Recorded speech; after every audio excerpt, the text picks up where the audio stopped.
Hey, Extension friends, Birt here at NTAE Key Informant. Not at NTAE Key Informant, but an NTAE Key Informant. Great to be with you as always, and we just do the raw cut here, okay? There's no fancy editing.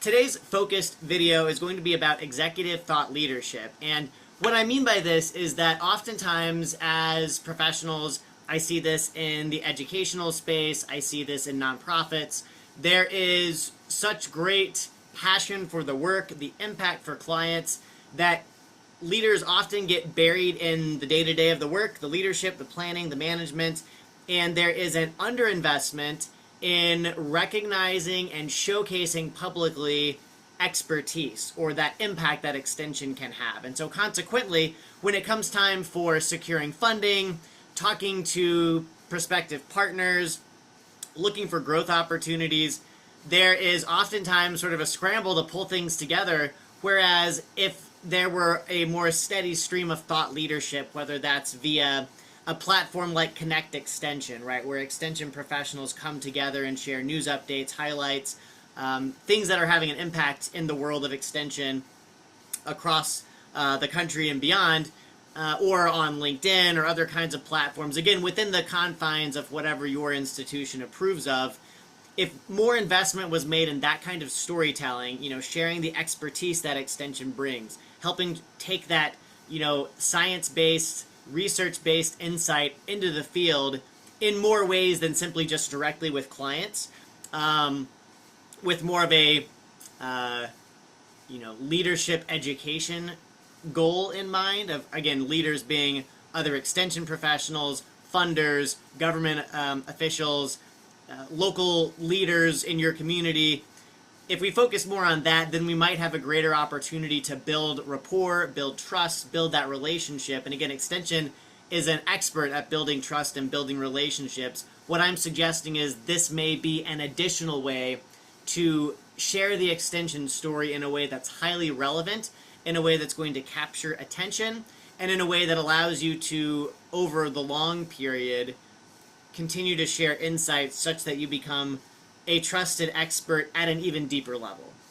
So what do I mean by this? Let's take a quick look at the next slide here. So what I first want to say is, look, you as an extension professional have inherent knowledge, expertise, experience, case studies, etc. You also have executive leaders, decision makers at organizations, municipalities, other academic institutions with whom you partner.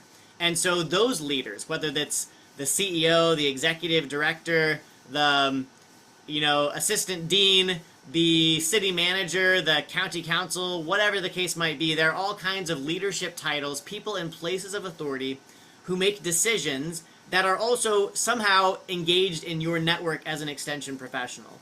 And so what I would suggest is that you have the ability as an extension professional to share your expertise and insights.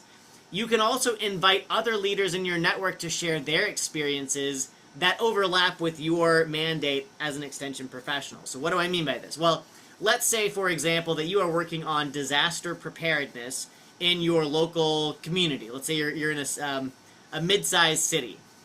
You have the opportunity as an extension professional. I suspect you probably have a print newsletter. If not, you certainly have an email newsletter or a Facebook page, some sort of channel to get updates, insights, information out to the clients and the constituents that you serve.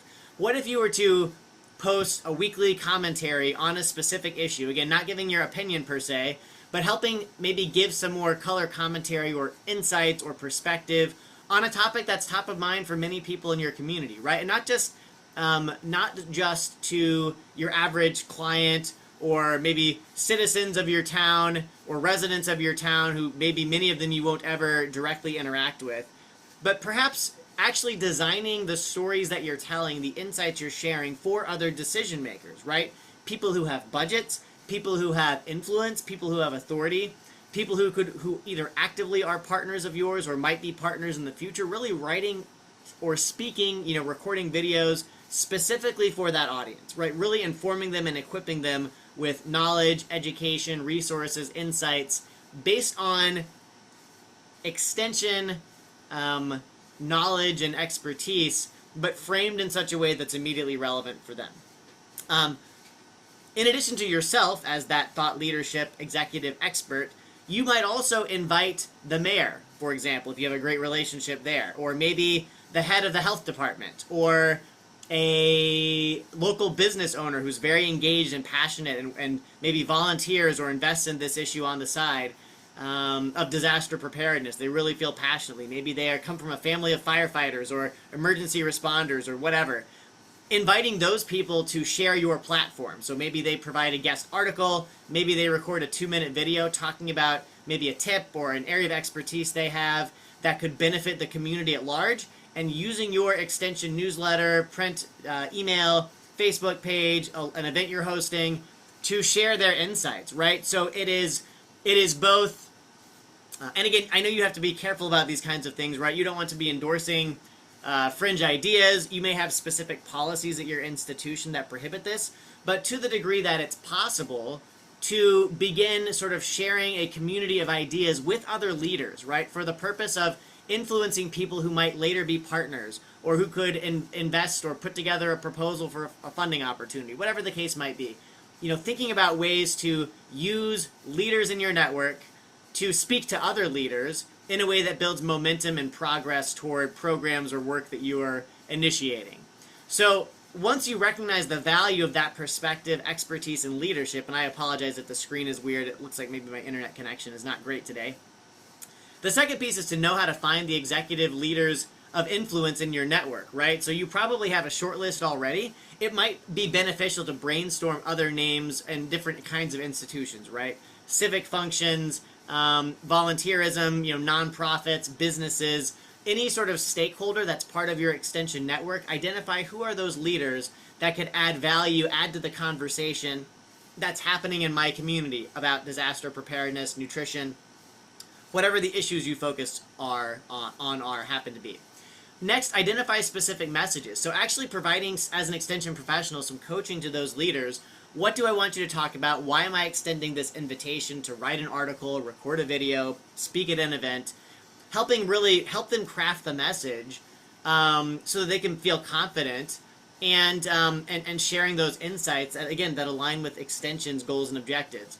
Next, get creative. Don't be happy to invite people to share a little bit about who they are, their background, maybe their hobbies, their family. Get people outside of their comfort zone a little bit, and not making them uncomfortable, but encourage them to get out of their shell.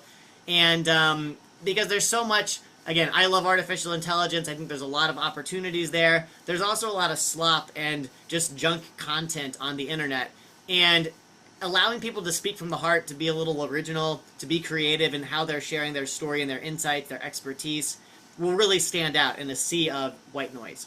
And then finally, be human. Encourage people to connect with, in their storytelling, to the heart of extension, right? Whose lives are being changed? How is the environment being helped? What are the real tangible benefits, and what are the feelings that we associate with that, right? Are we happier? Are we less stressed? Are we more clear on expectations? Whatever the case might be, really call those things out. So this week, what I want you to do is identify one person in your network who could be an ideal messenger for a key message illustrating an issue, not necessarily extension impact, although if you know someone who's really been blown away by what you're doing at extension, great, have them talk about that. But also opportunities to talk about issues that you share in common, or things that you're both working on, that you're both committed to. So send me a note, let me know, natebirt@extension.org. I'd love to hear from you. And again, executive thought leadership is something you can sort of gradually work into, but I do think long term it really builds trust, it builds reputation, and it also helps you build your network and it encourages others to share their stories in a way that really builds those relationships long term. Have a great day. Thanks so much. I'll talk to you soon. Bye-bye.